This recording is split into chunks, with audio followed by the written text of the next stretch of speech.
Sometimes the truth doesn't knock, it calls when you're least prepared to hear it.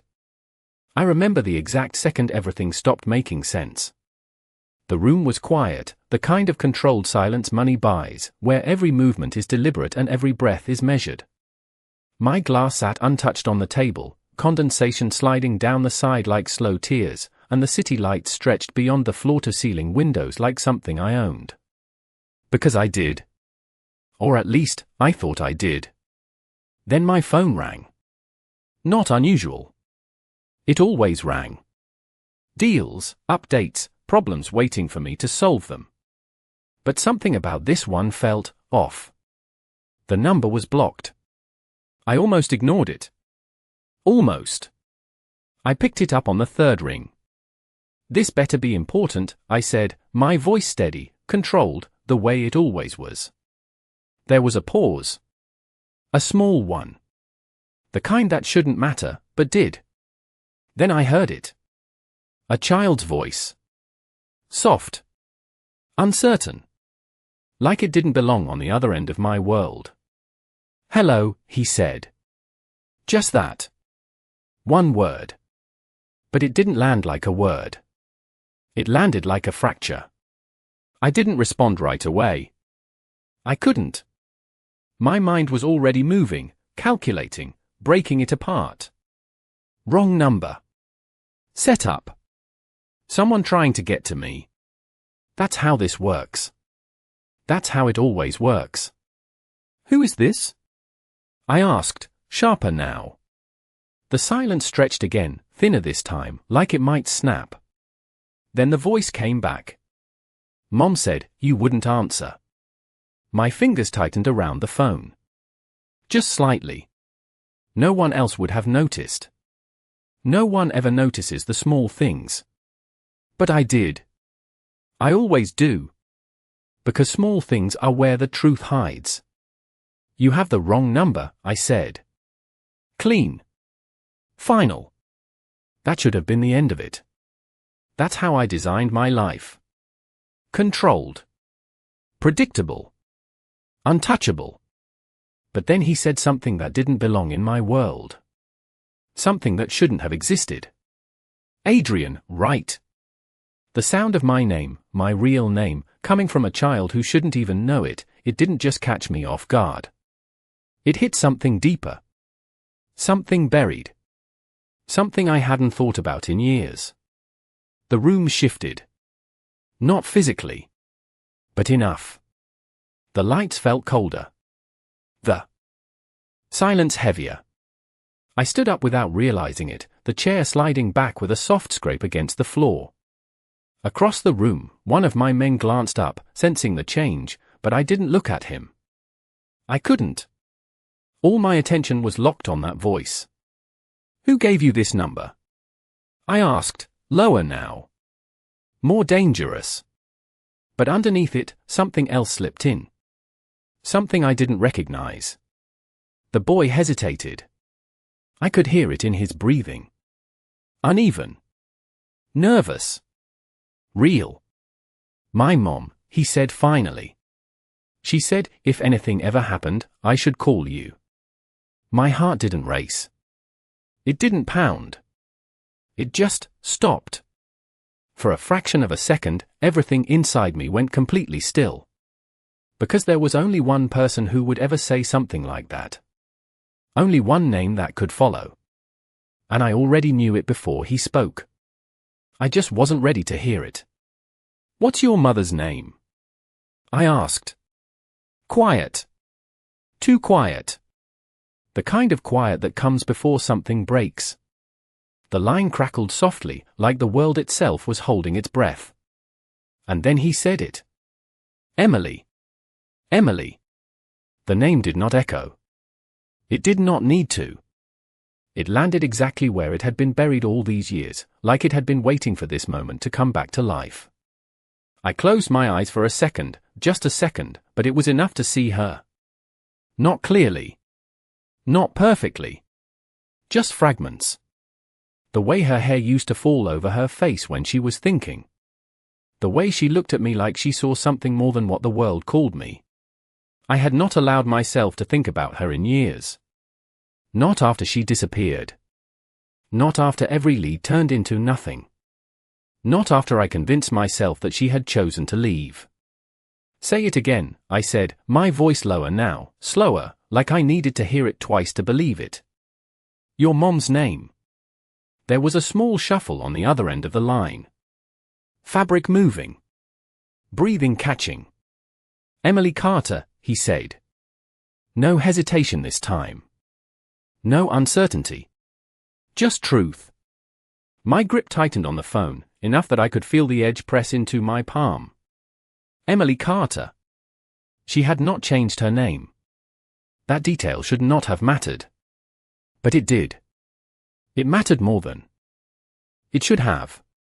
Where is she? I asked. Straight to the point. That is how I survive. That is how I control things. Find the location. Solve the problem. Move on. But the boy did not answer right away. His breathing got heavier, uneven, like he was trying not to panic. I do not know, he said finally. And for the first time since this call started, something unfamiliar moved through me. Not anger. Not suspicion. Something else. Something uncomfortable. What do you mean you do not know? I asked, sharper now. Not loud. I do not need to be loud. She left this morning, he said. She said she had to go fix something. She said I should stay inside and not open the door for anyone. But she did not come back. The words were simple. But the space between them carried weight. Time. Hours passing. Waiting turning into fear. I walked toward the window without thinking, the city stretching below me like a map I could control with a single command. But this was not on any map I understood. How long has she been gone? I asked. I do not know. A long time. It was still dark when she left. Now it is not. I checked my watch. It was past noon. My jaw tightened. Too long. Too many variables. Too many things that could go wrong. Why did you call me? I asked, quieter now. Not because I needed the answer. Because I needed to hear him say it. There was another pause. Longer this time. Like he was choosing his words carefully. Because she told me to, he said. She said, if anything ever happens, if she does not come back, I should call you. She said you would know what to do. The word settled into the silence around me, heavy and undeniable. She trusted me. After everything. After all the years. After disappearing without a trace. She still trusted me with the one thing that mattered most. I exhaled slowly, realizing I had not been breathing properly since the call began. What is your name? I asked. Another small hesitation. Then, softer this time, almost like he was unsure if he should say it. Lucas, he said. Lucas. I repeated it in my head once, just once. Let it settle. Let it take shape. Then I opened my eyes. And turned away from the window. The city no longer felt like something I owned. It felt like something standing between me and them. Listen to me, Lucas, I said, my voice steady again, controlled, but not the same as before. Something had shifted. Something permanent. I need you to stay exactly where you are. Do not open the door. Do not talk to anyone. I am coming to you. Across the room, my men were already watching me now. They could see it. The change. The break-in pattern. I ended the call slowly, lowering the phone from my ear with deliberate care. For a moment, I just stood there. Silent. Still. Then I looked up. Find her, I said. Just 2 words. But this time, they did not come from power. They came from something else entirely. And for the first time in a very long time, it was personal. I have learned that when everything moves fast, the truth hides in what stays still, and right now, the only thing that would not move was the memory I had spent years trying to forget. My men did not ask questions. They never do. Within seconds, the room shifted from silence to motion, phones in hands, voices low, instructions moving faster than thought. Names. Locations. Signals bouncing across the city like invisible threads pulling everything into focus. But I did not move with them. Not yet. I stood there, staring at the screen of my phone as if it might light up again, as if that small voice might come back and say something that would make this make sense. Lucas. I said his name once under my breath, testing it, measuring it against the space inside me that had been empty for too long. It did not feel foreign. That was the problem. It felt like something I should have known all along. We have a location, one of my men said from across the room, his voice cutting through the noise. I turned slowly. Too slowly. Like every second needed to stretch before I faced what came next. Say it, I told him. He glanced down at his tablet, then back at me. Brooklyn. Small apartment building. Low profile. Utilities under the name Carter, Emily. Brooklyn. The words settled heavy. Of course she would choose somewhere like that. Somewhere quiet. Somewhere far enough from my world that it would not touch her. Or him. I moved then. Finally. Each step deliberate, controlled, but beneath it, something unfamiliar kept pushing forward, something that refused to stay contained. Get the car, I said. No hesitation. No second thought. As I walked out, the hallway felt longer than usual, the polished floors reflecting a version of me that did not look the same anymore. I had built everything around control. Every decision. Every move. But this was not control. This was reaction. And I was not used to reacting. The elevator doors closed with a soft sound, sealing me inside a box of steel and silence. I watched the numbers drop, each floor bringing me closer to something I could not predict. Emily had disappeared without a word. No explanation. No goodbye. I had searched for her. Not openly. Not in a way that would show weakness. But enough. Enough to know that she had vanished completely. No trace. No mistake. That had not been fear. That had been intention. She had chosen to leave. That was what I told myself. That was what I needed to believe. But now there was a child. My child. And she had not run from me. She had been hiding something from me. The elevator opened to the underground garage, the air cooler, sharper, carrying the faint scent of oil and concrete. My car was already waiting. Of course it was. The door opened before I reached it, one of my men stepping back as I slid inside. The engine started without a word. Smooth. Quiet. Controlled. Just like everything else in my life had been. Until now. How long to Brooklyn? I asked, my eyes fixed ahead. 30 minutes, the driver said. 30 minutes. I leaned back slightly, letting the number settle. 30 minutes between what I knew and what I did not. Between who I was and who I might have been all this time without knowing it. My phone sat in my hand again before I realized I had picked it up. No new calls. No messages. Just silence. But this silence felt different. It was not empty. It was waiting. And for the first time in years, I realized something I had not allowed myself to think before. I was not afraid of losing control. I was afraid of being too late. The city looked different when you were running out of time. Streets that once felt predictable now blurred past the window like something slipping through my fingers, every red light stretching longer than it should, every second louder than the last. I kept my eyes forward, but my mind refused to stay there. It kept pulling me back, piece by piece, to the last time I had seen her.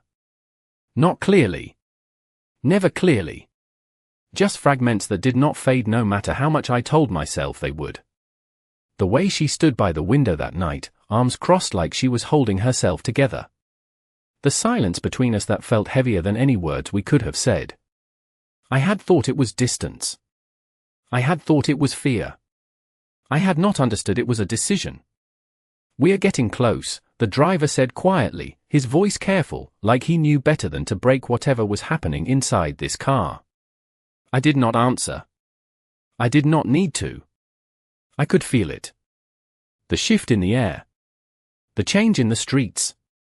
Brooklyn was not my world. It never had been. The buildings were older, closer together, stories stacked on top of each other like lives no one was watching. No glass towers. No quiet control. Just reality. Raw and unpolished. The car slowed as we turned onto a narrower street, the kind where people knew their neighbors and doors did not stay open for strangers. "That is the building," one of my men said from the front seat, pointing slightly. I followed his gaze. 3 stories. Brick worn down by time. Windows with curtains pulled halfway, like the people inside were always watching but never fully seen. It was smaller than I expected. Simpler. And somehow, that made it worse. This was where she had been living. This was where my son had been growing up. Not in danger. Not in luxury. Just here. The car came to a stop, smooth and quiet, like it did not want to disturb anything. For a moment, no one moved. Not even me. My hand rested on the door handle, but I did not open it. Not yet. Because once I stepped out, there would be no distance left. No more questions without answers. Just truth.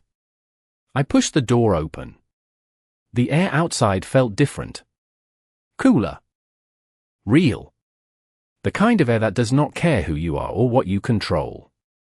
My shoes hit the pavement, the sound sharper than it should have been, echoing just enough to remind me that I was not invisible here. I looked up at the building again, my eyes tracing the windows, searching without knowing exactly what I was looking for. Then I saw it. 3rd floor. A small movement behind the curtain. Barely noticeable. But I noticed. I always notice. A shape. Small. Still. Watching. Lucas. My chest tightened, not painfully, just enough to make breathing feel different. Slower. He was there. Waiting. Alone. I stepped forward, each step measured, but something beneath it pulled harder with every inch. This was not a negotiation. This was not a deal. This was something else entirely. The front door of the building stood just a few feet away, paint slightly chipped, handle worn from years of use. Ordinary. Forgettable.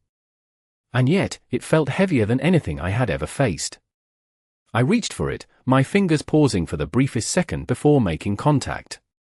Not because I was unsure, but because I knew this moment would change everything. I pushed the door open and stepped inside.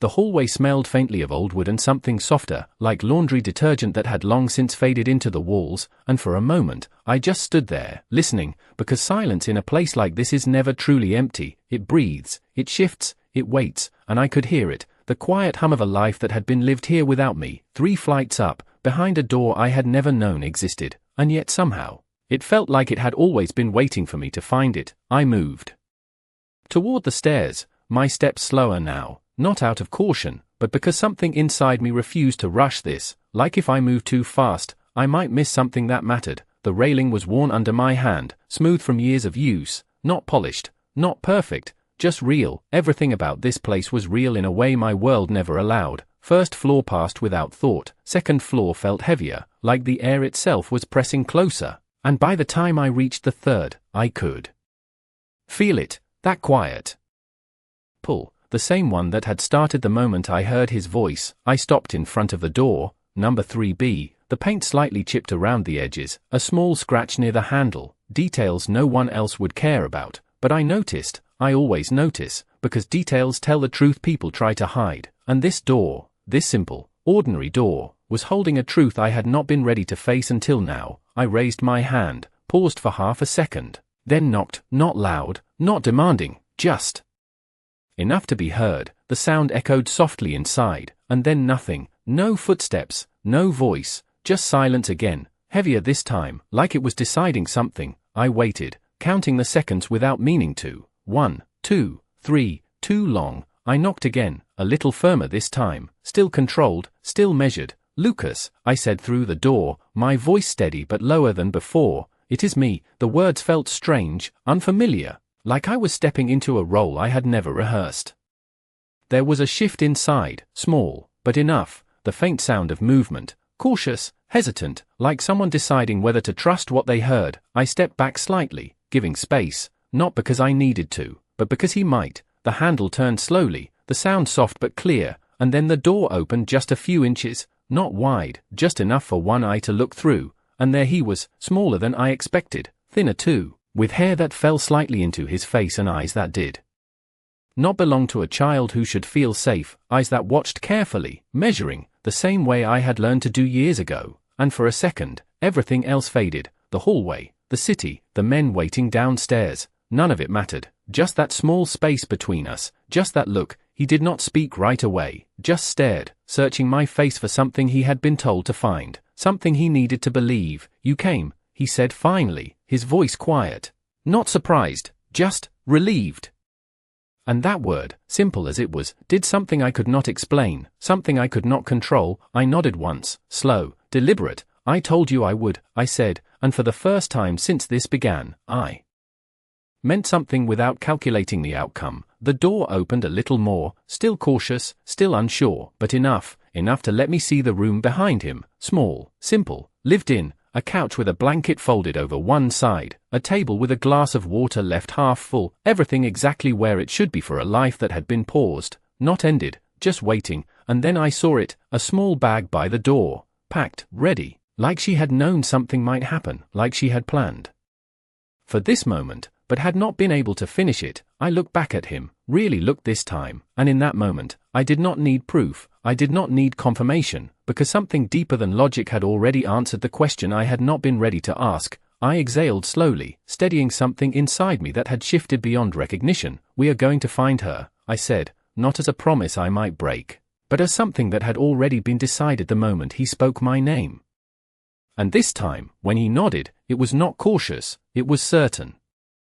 I have always believed that control begins with understanding the room you are standing in, and for the first time in years, I realized I was standing in a room I did not understand at all, because this was not built on power or strategy. This was built on quiet routines, small habits, the kind of life that moves forward without anyone watching it, and Lucas stood in the middle of it like he belonged there, like he had always belonged there. While I was the one who felt out of place, I stepped inside slowly, the door closing behind me with a soft click that sounded louder than it should have, sealing us into a space that felt smaller with every second. He moved back a step, not afraid, just giving me room, like he had learned to measure distance carefully, and that alone told me more than anything he could have said. I looked around again, noticing things I had missed before, a pair of shoes by the couch, too small to be hers, a stack of books on the table, some open, some marked with folded corners, a calendar on the wall with days crossed out in uneven lines, details that spoke of time passing, of a life that had continued without me. And then I saw the envelope, placed neatly on the counter near the kitchen, my name written across the front in handwriting I recognized instantly. I did not need to get closer to know it was hers. I walked toward it anyway,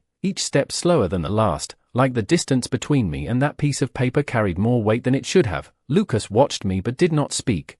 His silence not empty, just waiting, like he had been doing all day. I picked up the envelope, the paper slightly worn at the edges, like it had been handled more than once, like she had hesitated before leaving it behind. My thumb traced over the letters of my name, Adrian, written in a way that felt too familiar, too personal, and for a moment, I did not open it, not because I did not want to know, but because I already understood that whatever was inside would change things in a way I could not undo. "She told me not to touch it," Lucas said quietly from behind me, his voice careful, like he was following rules that no longer made sense. I nodded once, still looking at the envelope. You did the right thing, I said, and then I opened it, the sound of the paper tearing clean through the silence. Inside was a single folded page, no extra words, no explanations written on the outside, just her handwriting waiting for me to read it. I unfolded it slowly, my eyes moving across the first line, and everything else in the room seemed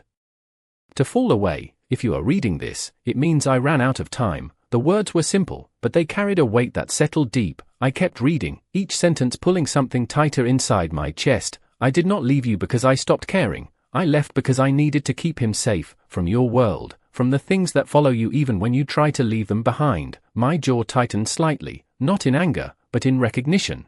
Because she was not wrong, she never had been.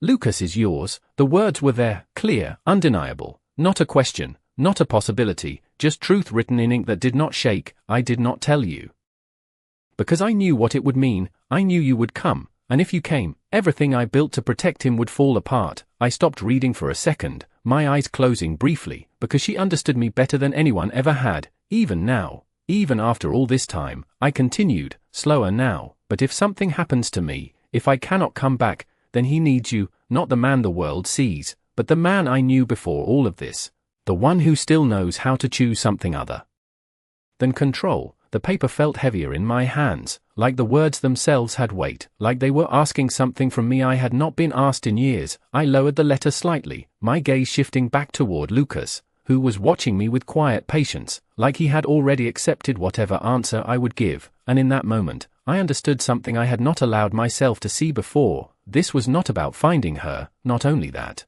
This was about what came after, about what I would become if I did. I folded the letter carefully, not rushing, not breaking the stillness that had settled around us, and then I spoke, my voice steady, but different now, grounded in something deeper than before. We are going to find her, I said again, but this time, it carried more than a promise, it carried a decision, and for the first time, I was not choosing control, I was choosing them. I used to believe that decisions were clean, sharp, something you made once and never questioned again, but standing there with her letter still warm in my hand, I realized that some decisions do not end when you make them, they begin, and they follow you with every step you take after. Lucas had not moved, still standing a few feet away, watching me in that quiet way that made it feel like he was seeing more than he should, like he was waiting for something beyond words. I folded the letter again, slower this time, more deliberate, and placed it back on the counter exactly where it had been, not because I wanted to leave it behind, but because I needed it to stay there, like proof that this moment had happened, that none of this was something I imagined. We need to go, I said, turning back to him, my voice steady, but carrying something new, something that did not come from authority, but from urgency, real urgency, the kind that does not ask for permission. He hesitated for a second, his eyes flickering toward the hallway, then back to me. What if she comes back, he asked, and the question was simple, but it carried everything, hope, fear, the need to believe that this was temporary, that she would walk through that door like nothing had changed. I stepped closer, not too close, just enough to meet him where he stood. Then we will be ready when she does, I said, and I did not rush the words. I let them settle, because they needed to feel real, not like something said to calm him, but something meant to hold. He nodded slowly, like he was weighing it, then turned without another word, moving toward the small bag by the door. He picked it up with both hands, like it mattered, like everything inside it mattered, and I realized that it probably did, not in the way I was used to measuring value, but in a way that had nothing to do with money or power, just life, just what you keep when everything else can be taken. I watched him for a second, then reached for my phone again. My men were already waiting. I knew that without checking, they always were, but this time, I did not give them the kind of orders I usually did, no long instructions, no layered commands, just clarity. Find her last known movement, I said quietly, turning slightly away so Lucas would not hear everything. Hospitals, transit records, cameras near this block. I want a timeline, not guesses. There was a brief pause on the other end, not confusion, just recognition that something had changed. Understood, came the response, and that was enough. I ended the call and slipped the phone back into my pocket. The room felt different now, not quieter, just shifted, like everything inside it was preparing to move forward. Lucas stepped back toward me, the bag hanging slightly from his hand, not heavy, but not light either. I am ready, he said, and there was no hesitation in his voice this time, no uncertainty, just a quiet kind of strength that Did not belong to someone his age. I nodded once, then reached for the door, but this time, I did not pause, because hesitation no longer had a place here. I opened it and stepped out into the hallway, Lucas following just behind me, close enough that I could hear his footsteps matching mine, not perfectly, but trying, and for the first time, I adjusted my pace, just slightly, just enough so he would not have to. We moved down the stairs together, the same worn railing, the same quiet building. But nothing felt the same anymore, because now, every step had direction, every second had purpose, and when we reached the ground floor, I pushed the door open and stepped back into the city, not as someone who owned it, but as someone who needed to move through it, fast, precise, and without mistake. I glanced down at him briefly, just once, making sure he was still there, still steady, then looked ahead again, the street no longer just a place, but a path, and this time, I was not chasing control, I was chasing time, and I was not going to lose.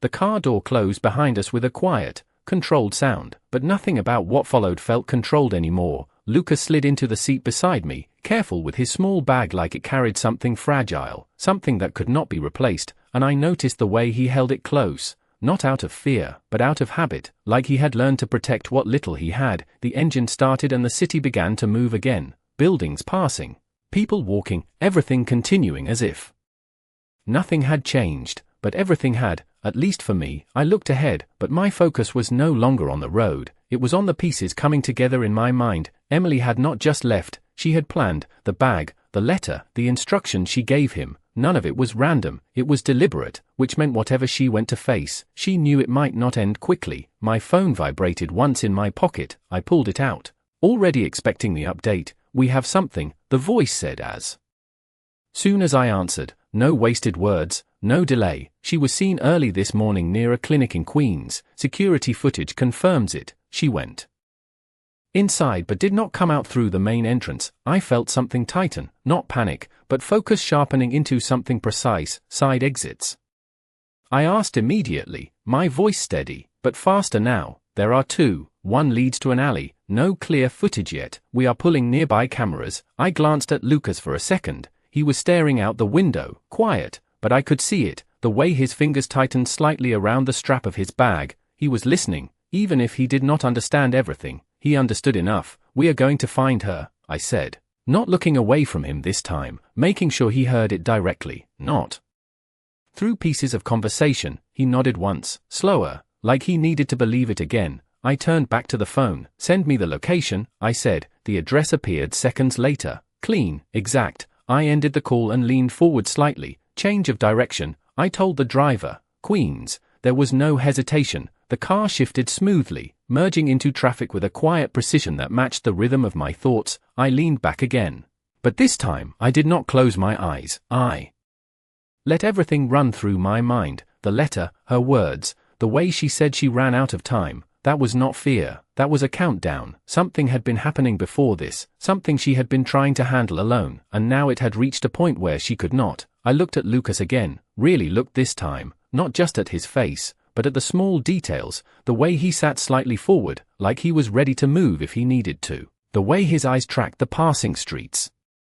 Not distracted, just aware. He was not just waiting, he was preparing. And that realization settled differently than anything else, because it meant he had been living with this uncertainty longer than just today. "When she left this morning," I said carefully, "did she say where she was going?" He shook his head slightly. "No, just that it was important, and that I had to stay inside." She looked different. He paused, searching for the right word, like she was trying to be calm, but she was not. I nodded slowly. That matched everything. Emily had never been careless. If she looked like that, then whatever she faced was not something small. The car picked up speed as we moved onto a wider road, the skyline shifting again, closer now to where she had last been seen, and for the first time since this began, I felt something align, not comfort, not certainty, but direction, a clear path forward, and I leaned slightly forward again, my voice quieter now, but sharper, more defined. "We are not just finding her," I said, more to myself than anyone else. "We are finishing what she could not," and this time, the words did not feel like a plan, they felt like something inevitable. The closer we got, the quieter everything inside me became, not calm, not at peace, just focused in a way that stripped everything unnecessary away. The noise, the past, the assumptions I had built my life on, all of it fading until there was only one thing left, finding her before whatever clock she had been running against reached its end. The car slowed as we turned onto a narrower street in Queens. The building's different here, more functional, less polished, the kind of place where people came for answers they could not find anywhere else. I saw the clinic before anyone pointed it out, a simple sign above the door, light still on inside even though the day had moved well past morning, and something about that detail settled deep, because it meant someone was still there, still working, still holding onto something unfinished. The car stopped and I stepped out before the engine fully cut, the air sharper here, carrying the faint scent of disinfectant and something else I could not name. Lucas stepped out beside me, quieter now, closer, his small bag still held tightly in his hand. I glanced down at him for just a second, making sure he was steady, and he nodded without me needing to ask, like he understood this part mattered more than anything before. I pushed the door open and stepped inside, the sound of a bell above it soft but clear, echoing through a space that felt too still. The front desk was empty, a chair slightly pushed back like someone had stood up in a hurry, a clipboard resting on the counter with a pen left uncapped, details that told a story without words. I moved forward slowly, my eye scanning everything, not missing anything, because this was no longer just about finding her. It was about understanding what she had been facing alone. A hallway stretched ahead, doors on either side, some closed, some slightly open, the faint hum of machines coming from somewhere deeper inside. I heard footsteps before I saw anyone, light, quick, someone moving with purpose but not panic. A woman appeared from one of the side rooms, mid-30s, tired eyes but alert. She stopped when she saw us, taking in the scene in a single glance. Me, Lucas, the way we stood. "Can I help you?" she asked, her voice careful but steady. I stepped forward, not aggressive, not demanding, just direct. "Emily Carter," I said, and I did not need to say anything else, because the reaction was immediate, subtle, but there. Her posture shifted, her eyes flickered just slightly. Enough, she knew the name. I saw it. She was here, the woman said slowly, choosing her words. "Early this morning." My chest tightened, not in fear, but in confirmation. We were close, closer than we had been since this began. "Where is she now?" I asked, my voice quieter, but carrying weight that did not need to be raised. The woman hesitated, not out of refusal, but out of uncertainty, like she was deciding how much to say. Then her gaze moved past me, landing briefly on Lucas, and something in her expression softened, just enough to change the tone of what came next. "She left through the back," she said, "but not alone." The word settled heavier than anything else had so far. I felt it immediately, the shift, the implication, not danger, not exactly, but complication, something that made this more than just a search. "Who was with her?" I asked, and this time, my voice carried something deeper, not control, not command, but urgency that could not be hidden. The woman took a small breath, like she was steadying herself before answering. "A doctor," she said, "someone she has been seeing for months." Months, the word echoed, stretching the timeline further back than I had realized. This had not started today, it had not even started recently. This had been built